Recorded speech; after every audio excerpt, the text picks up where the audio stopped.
Hi again. I'm back with my low-tech, short, 5-point movie review series, and today those 5 thoughts and observations will be applying to Guardians of the Galaxy Volume 2. Yes, those a-holes in space are back in the sequel to the sci-fi superhero film that is probably the greatest surprise hit of the Marvel Cinematic Universe, because it is based on one of the least well-known of the properties, and it's pretty damn nuts, mixing super powered action and science fiction and comedy all together. In short, with Volume 2, I went to the cinema with no expectations this time around, but I thoroughly enjoyed myself, probably more so than with the 2014 original. And today we'll be looking at my reasons for this. First up, I'm going to say it's the pitch perfect world of Guardians of the Galaxy. I don't know what it is about it, but I unquestionably accept the series world. There's no heavy exposition required. You just drop in and it makes sense and it's convincing. It's sort of like Star Wars. You accept green skinned women and bug ladies with antenna.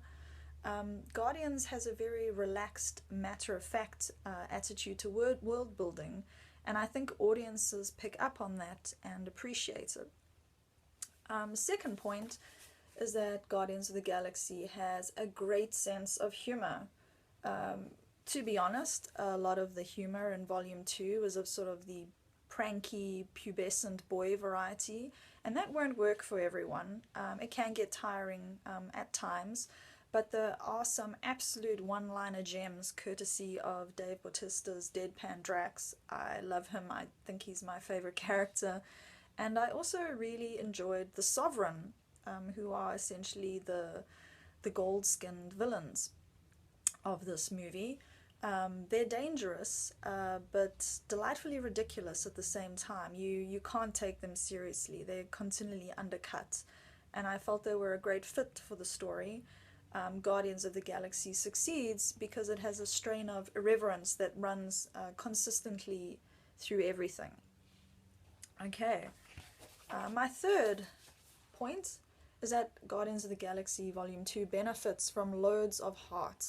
I don't think I cried as much as I did with Volume 2 as I did with Volume 1, but the tears did threaten. Guardians of the Galaxy doesn't shirk away from emotion, which is a huge plus and differentiator as a superhero film. It gives characters space and screen time to explore their feelings and develop psychologically, which I appreciate. And special shout outs in Volume 2 to Karen Gillan's Nebula and Michael Rooker's Yondu, who both have really moving and at times actually quite anguished arcs, which was surprising. Fourth point is Volume 2 for me, I felt, had an overall tighter focus.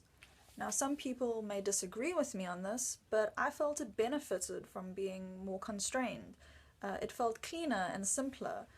Family was a theme that was at the core of the movie, and I felt it came through strongly in every single character arc. I also dislike movies with a lot of haphazard running around, and Volume 2 I think had a grand total of 4 locations, and all movement was sort of headed to Ego's planet, which is the homeworld of Star-Lord's father, who's played by Kurt Russell. Of course, Guardians definitely isn't perfect, so let's quickly consider some of the drawbacks of the movie. Not unlike every other movie in the Marvel Cinematic Universe, Volume 2 gives in to CGI bloat in its final act, and I confess these days when that starts to happen, I mentally check out. Also, the middle portion of the film, set on a Ravager spacecraft, could really have been trimmed down a bit. It felt a bit excessive. Also, I think it's still a pity that Zoe Saldana's Gamora is still stuck being the Guardians' dull straight man, as it were. She's incredibly competent, but I don't think she's been utilized to her best ability yet. Although in Volume 2, I really enjoyed the exploration of sisterhood that her relationship with Nebula allowed as it was explored in this new movie. and it was definitely better handled than I thought it would be. Gripes aside, Guardians of the Galaxy Volume 2 was better than I expected. If you enjoyed the first one, totally check it out. It's fun, it's heartfelt, and I had a great time. And see you for the next review soon.